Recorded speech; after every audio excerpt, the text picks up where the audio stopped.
Hey there, I'm Mark from Spectrum Pulse, and today it's a big one. We got the newest project from Sabrina Carpenter, Short and Sweet.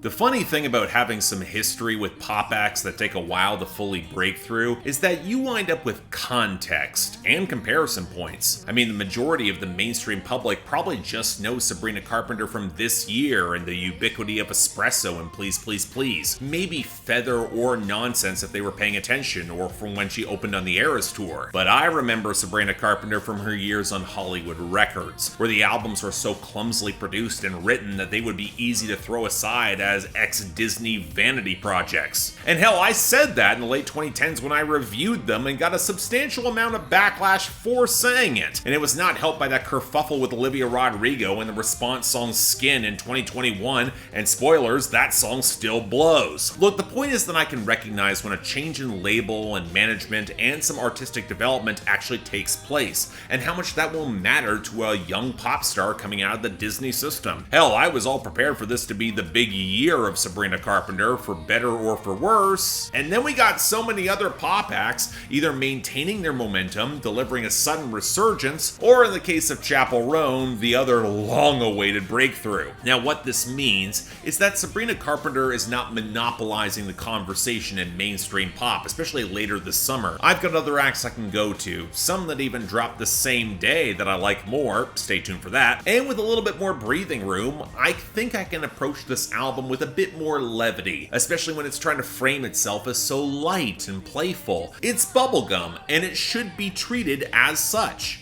And with that, okay, you know what? Yeah, sure. It's her best to date. I will agree. But I'm also not sure it fully gets away from the issues I've had with Sabrina Carpenter for years now. And yeah, some of that just comes back to her as a performer. Yeah, she's better able to hone her charisma and nestle within some more comfortable grooves. She's got a slightly better command of her breathy delivery that recalls Ariana Grande. The Lana Del Rey by way of Taylor Swift impression that she does in her lower register, it's actually pretty good. But then you hear the moments where she starts straining into her pitchy upper register on cuts like Dumb and Poetic, and I'm sorry, I just wince. Not only does it fracture some of that chic veneer she tries to cultivate across the album, there's no edge or power there to help those moments hit. It sounds like she's hitting a limitation. And that will take us to her writing, and okay, the issue I've had with Sabrina Carpenter's lyrics for years now is the central contradiction. It wants to sound so effortless and chic and playful and sexy,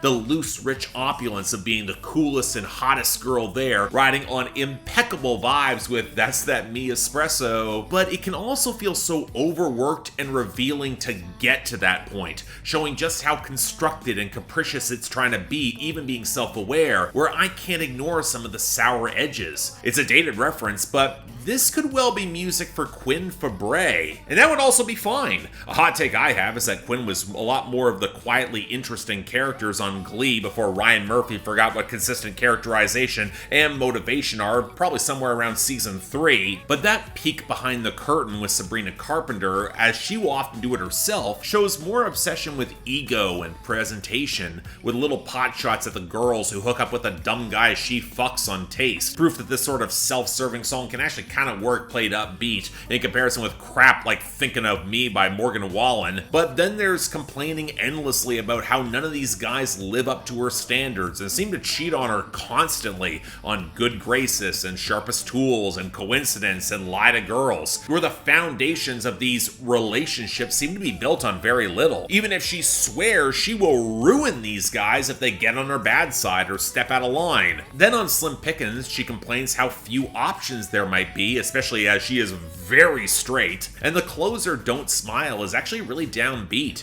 in emphasizing how even if these connections were flimsy, they still hurt when they fall apart. Probably the most stark moment of pathos on the album, but it also kind of ignores her agency in chasing bad partners and then treating these guys as disposable. I'd say it's very high school in the view of gender roles if, well, A, there wasn't a song about wanting kids to the point of kink on Juno, and B, the traditionalism of the those gender roles tends to persist for a lot of folks into adulthood, which she is. And this album is surprisingly revealing of when fulfilling those roles and looking good by doing so is not that satisfying. I seek through the glamour. Now, Sabrina Carpenter might argue that if you find the right person, it's all gonna work. Just for her, currently in LA social circle, she's encountering her fair share of callous, pretentious dirtbags, with Dumb and Poetic prime example. And to quote her directly, "You don't have to lie to girls. If they like you, they'll just lie to themselves." But hell, that's the line that's revealing of Sabrina Carpenter, that she's not breaking out of this plastic world anytime soon. I don't think she thinks she can. She'll keep lying and making excuses, and thus the sad emptiness beneath the shallowness without a lot of commentary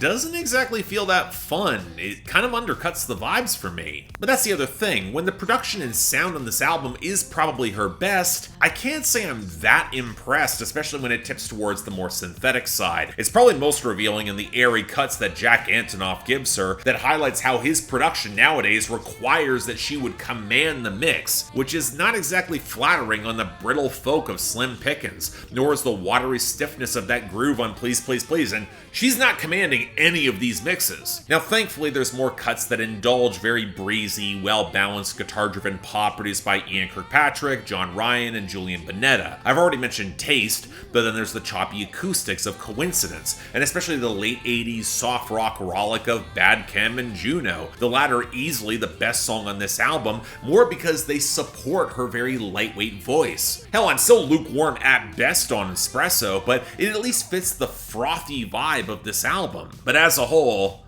okay, look, I'm well aware that Sabrina Carpenter is not really intended for me. I've been hearing that for years. But I think there's a little bit more nuance in explaining that now, because when she is loose and silly, playing up some of the sexuality, the album is pretty fun, where if the grooves are tight enough, I can excuse the melodrama. But that's only a fraction of a capricious and vaguely unsatisfied album, full of cavorting fuckboys and the lonely hot girls that love them despite themselves, where the winking acid between the lines implies depth, but it's barely explored and feels weirdly shallow, kinda conservative, way too prim to indulge in the mess even if she wants credit for controlling it. Yeah, the appeal is obvious, especially for a summer album. It certainly is gonna live up to its title, but me personally, I like my Espresso with a bit more intensity.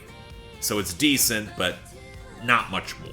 So yeah, thanks a lot for watching. If you want to see more, please be sure to like, share, drop comments, subscribe. I'll admit this is a bit of a longer review than I thought it would be, especially for an album called Short and Sweet. It might be longer than a couple of the songs here stacked up together. But beyond that, anything else I might be able to do to improve my presentation, I'm all ears. And if you all want to get involved in getting projects on my schedule, or just yell at me on my Discord as you support the channel, link to my Patreon is right over there. Once again, don't feel obligated. Tough times, I understand, but the option's available. Till then, I'm Mark, you're watching Spectrum Pulse, and I'll see you next time.